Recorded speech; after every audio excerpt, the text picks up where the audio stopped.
Good afternoon, everyone. If you're as hungry as I am, I couldn't possibly have your attention.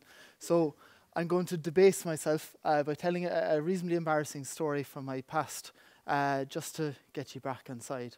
About 13 years ago, I was in CIT studying for my degree. And during that time, there was a rag week, one particular week, where there was a hypnotist in town.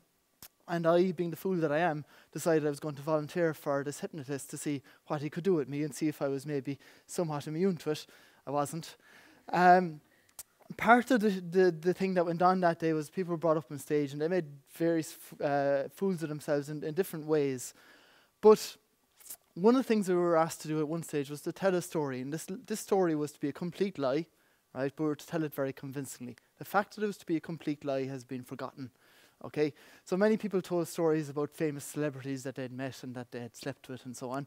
And I, for some reason, which I still don't understand, decided to tell a story about some inappropriate relationships with farmyard animals. And this is a thing that you can't really shake off all that easily. I became known, rather unfortunately, for a while as the sheep guy. I was in America about a year after it in a bar in New Jersey when someone came up to me and tapped me on the shoulder, and I turned around and I was like, "You're the sheep guy." It's the type of thing that I suppose you don't like to dwell on. But the reason why I mention it at all today is I'm beginning to do a lot of talking about suicide and that kind of thing, and suddenly I've become that guy, that suicide guy. And what I'm hoping that today, in what I'm chatting about, that you'll be able to draw some little of inspiration from some of the things I'm going to talk about. It's not all necessarily doom and gloom. There's a lot of positivity that we can draw upon as a people as well. Samaritans is an organisation most people would have heard of in some way or other. Maybe not everyone fully understands what it's about, but essentially we provide confidential emotional support to people going through distress. The organisation was founded essentially because a 13-year-old girl died. She died, it was 60 years ago, in my mind, from fear and ignorance.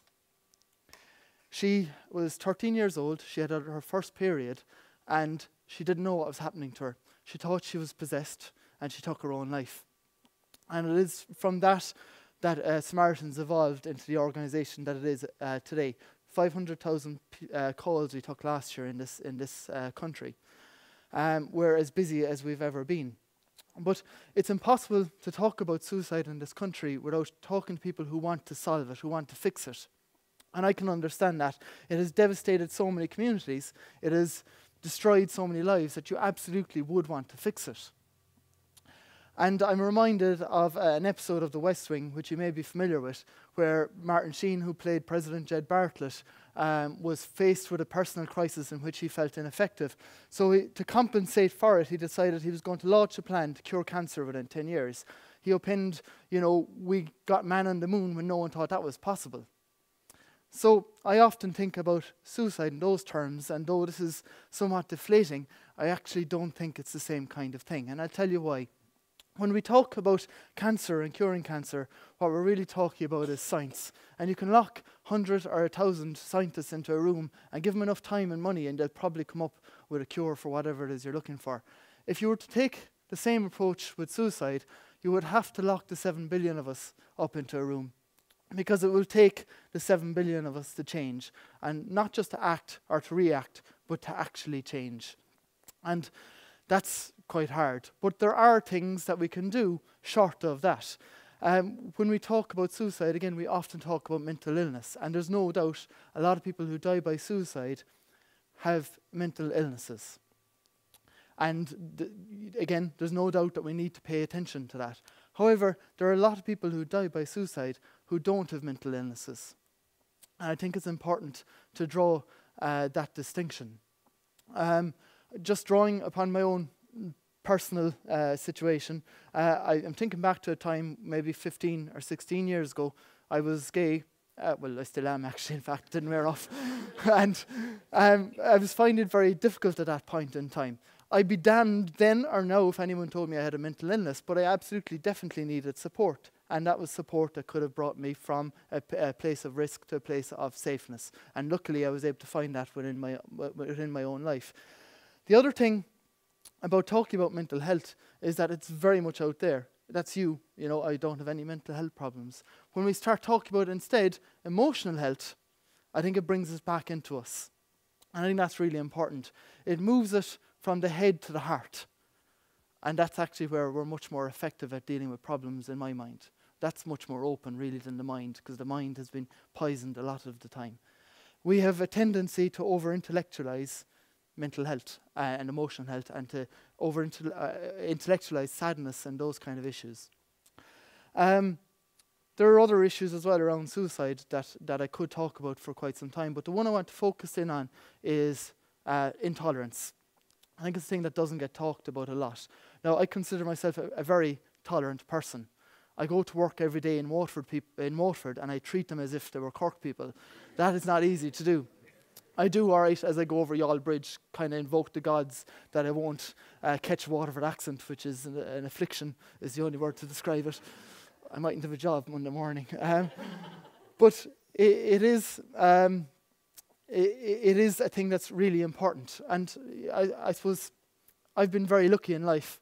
I've met some exceptionally inspirational people. And many of those inspirational people were people I met at 3 o'clock in the morning at the other end of a phone to whom I cannot attach a name.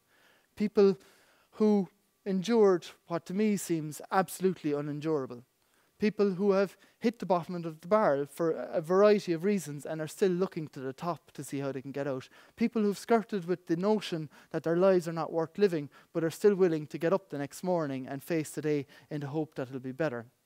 And I can tell you something, you can learn a lot from people in that place and time.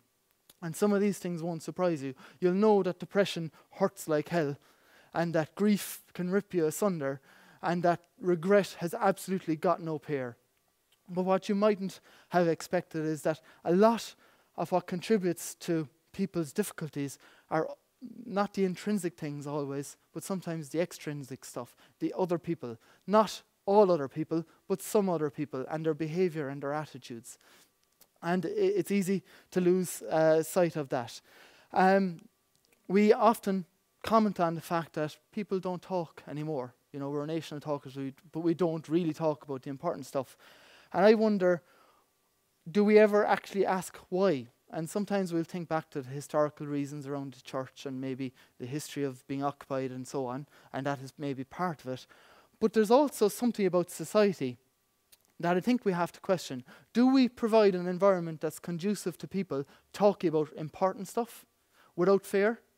And I'm not 100% certain that we do. Do we as individuals and as a collective society do things that push people back, that say to them, you're different from me, you're not the same, you need to watch yourself?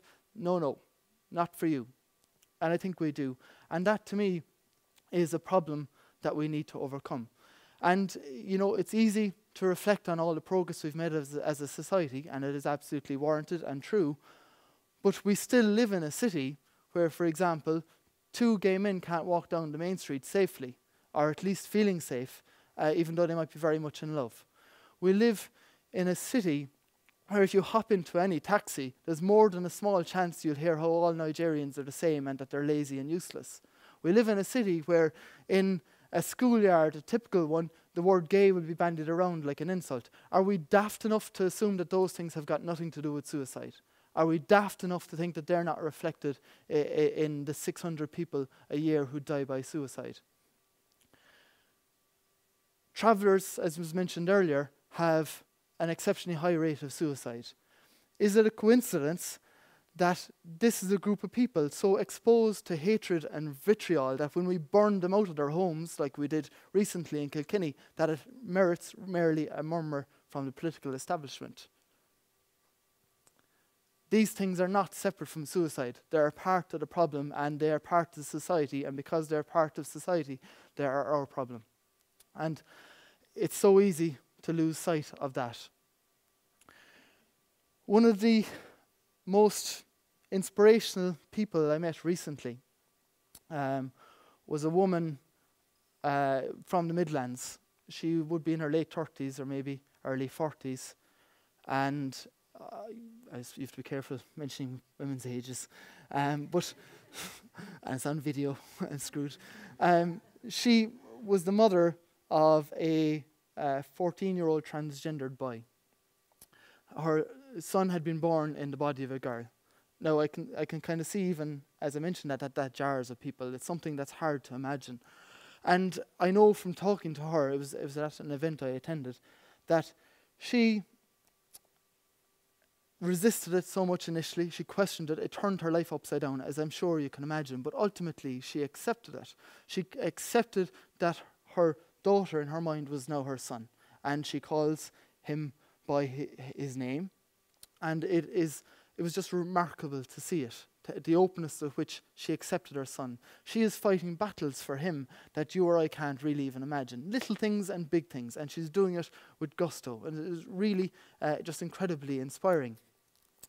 But the thing that's easy to forget in all that acceptance is that acceptance is actually probably the difference between life and death. And it cuts the heart of so many areas of society, that difference of acceptance being more than just political niceties or political correctness or namby-pambyism or whatever you want to call it. It is about life and death very often. Again, I think it's easy to lose sight of the positive things that happen. We now live in a city that recently voted to endorse equal marriage. And while many people dismiss this as tokenism because it has no real effect, it does have an effect, because it says to people, you're a part of the city and you're the exact same as everyone else, regardless of who you love, and we're going to treat you the same. So whatever problems you encounter in life, this is one that you need not worry about. And that's a big thing. And it is not just political correctness. I'm going to leave you with just a final thought. And this is something that I'd ask you to take away and just to reflect on yourselves as over the weekend, maybe. But there was this old Cherokee Indian who was chatting with his grandson one day. And they were talking about matters of life and death and such things. And the old man said to the grandson, he said, there's within you 2 wolves who are fighting for control and domination of your heart. And one wolf is vicious and angry and vitriolic and nasty.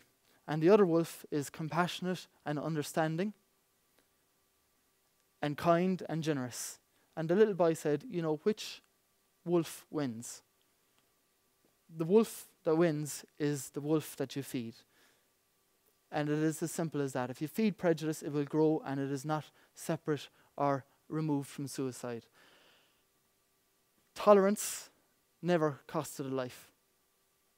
No one has ever had a heart attack because of too much compassion, but prejudice and intolerance have. And that's what we really need to think about in whatever city we live in. Okay, thank you very much, ladies and gentlemen.